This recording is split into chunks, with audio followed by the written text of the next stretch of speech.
tus perspectivas, ¿no?, sobre la economía peruana, tomando en cuenta cómo nos ha ido en los últimos años, sobre todo este año, ¿no? A ver, el crecimiento en el año 2015 ha sido anchoveta y cobre.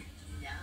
Esas son las dos grandes fuentes de crecimiento y de expansión que tiene la economía peruana, en donde por la extracción en anchoveta, si se llega a lo programado, va a crecer más del 60%, casi 70%, y el cobre por encima del 20%. Entonces, tenemos que es la oferta la que ha movido al crecimiento del Perú en este año. Y más bien, por el lado de la demanda, es donde hemos tenido más problemas porque tanto la inversión pública como la privada han estado en negativo, más la pública que la privada. Recordando además que el panorama internacional es complicado y como es complicado las exportaciones y el sector exportador en particular ha sufrido mucho, ¿no? De hecho, ADEX en las últimas semanas ha sacado notas de prensa repitiendo los 165.000 puestos de trabajo que se han perdido. Hay toda una discusión con relación a los impuestos que ellos quieren que les devuelva, porque tú sabes que a veces se importan bienes, en esa importación se pagan impuestos y luego ese insumo se transforma para luego ser exportado. Y normalmente lo que se hizo en el año 2009 es devolverles más de ese impuesto pagado que se exportaba, y hoy día se está haciendo absolutamente lo contrario. Entonces hay toda una discusión en el sector exportador también. Ahora, y una preocupación por el dólar, porque está subiendo, ¿no? Nos comentábamos de que el dólar ha subido este año, ¿en qué porcentaje? Casi 15%. Casi 15%. Y sin embargo, hay un hecho que es interesante, ¿no? Es curioso porque el dólar sube casi 15% y normalmente cuando sube el tipo de cambio, ¿no?, hay una depreciación de la moneda, se traslada a los precios. Y los precios han subido más que de costumbre, por encima del 4%, pero por debajo del porcentaje que se ha incrementado el dólar. Eso quiere decir que algún trabajo ha hecho el Banco Central en ese sentido. ¿Qué es lo que está pasando con el dólar? El dólar se produce externamente, pero también se consume internamente, por lo tanto hay causas internas y causas externas. Entre las causas externas está la subida de la tasa de interés en los Estados Unidos. Ahora, hay proyecciones para todos los gustos con relación al tipo de cambio. Ya estamos en 3.4 en el interbancario, es decir, en el que un banco le vende a otro banco. Claro. Pero cuando tú vas a comprarlo, tú y yo al banco, no nos van a 3.4, nos van a casi 3.5, casi hoy día. ¿Hasta cuándo más podría llegar? A ver, en el panorama externo, si a medida que pase el año el Banco Central Americano no aumenta las tasas con la frecuencia que el mercado piensa o con la intensidad que el mercado imagina, entonces yo creo que ese tema se podría enfriar. Entonces, y por otro lado, recordemos que siempre en coyunturas políticas como la que está viviendo el Perú, el tipo de cambio salta por razones domésticas.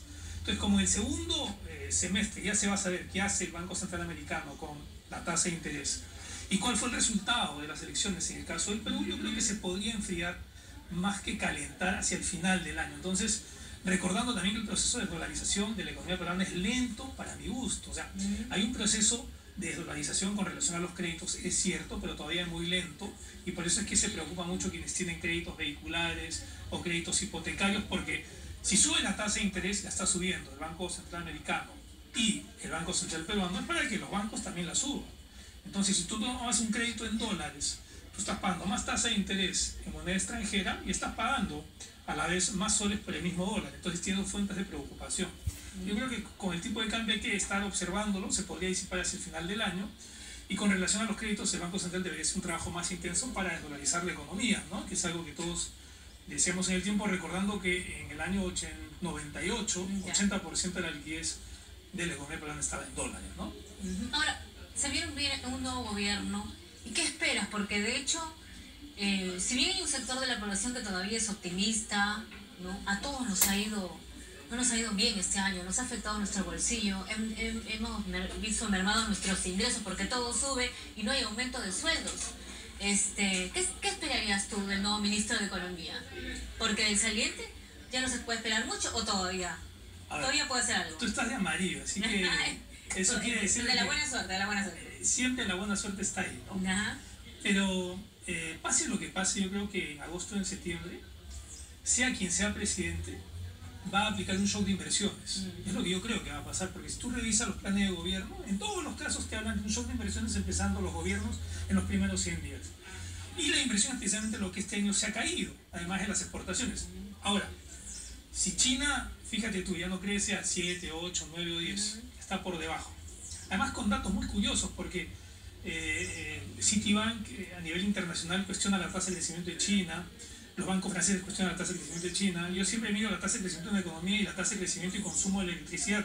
Entonces, si China crece 7%, ¿por qué consume menos de 1% de electricidad este año, por ejemplo? Pero al margen de eso, si la situación externa está complicada, entonces hay que mirar la situación interna.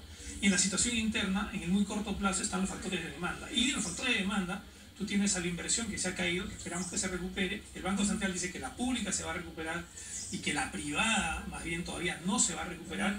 Y hay que estar mirando el consumo, creo yo. El consumo no se mira a pesar de que representa el 60% de toda la producción del país, el privado, y el público un 10% adicional. Entonces, ¿qué implica mirar el consumo? Implica que los reguladores, que los supervisores, precisamente por lo que dicen, trabajen mejor. A ver, preguntas que nos hemos hecho a lo largo de este año es, ¿por qué el precio de la electricidad está en dólares? ¿Por qué? O sea, tú mismo lo has dicho, ¿no? El ingreso no sube y sin embargo el precio sube. Además, en el caso de la electricidad, una cuestión muy curiosa, ¿no? Se produce más electricidad, se oferta más electricidad, la teoría económica te dice que los precios deberían caer y no van a caer.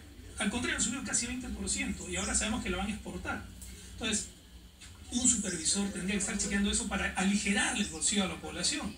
Después, por el lado del agua, también sabemos que se están pagando las obras de saneamiento, que es importante también, pero seguimos muy lejos, además de la cantidad, hay que pensar en la calidad. O sea, estamos en verano, estamos en Lima, y a 30 kilómetros de Lima no hay agua. O sea, estoy hablando de las playas del sur chico, ¿no?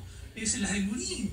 Tú tienes ahí, por ejemplo, Quiarica, Pulpos, Silencio, las que quieras, a 30 kilómetros de Lima, hoy día, con 30 grados de temperatura, no tienen agua, a pesar de que están entubadas. ¿Eso qué quiere decir? De que tenemos que pasar a la calidad de los servicios públicos, además de la cantidad de los servicios públicos. Bien, Carlos. Entonces, tú como economista, ¿cuál es tu mensaje ya de fin de año para los peruanos? A ver, yo creo que a medida que pase el año, hacia el segundo semestre, la cosa podría mejorar. Hay que pensar más en los factores internos porque la coyuntura internacional está complicada. Hay que pensar que se viene un shock de inversiones en el segundo semestre también.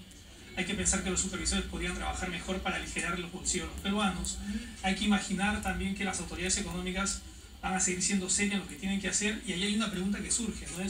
Recuerden ustedes que el año pasado había déficit fiscal, este año también déficit fiscal, y en la proyección que se está haciendo eso significa más deuda, ¿no? Que es algo que el Perú no había tenido. Entonces, estoy seguro que las autoridades económicas nuevas van a ser responsables, estoy seguro que va a haber un shock de inversiones que va a implicar un elevamiento de la demanda.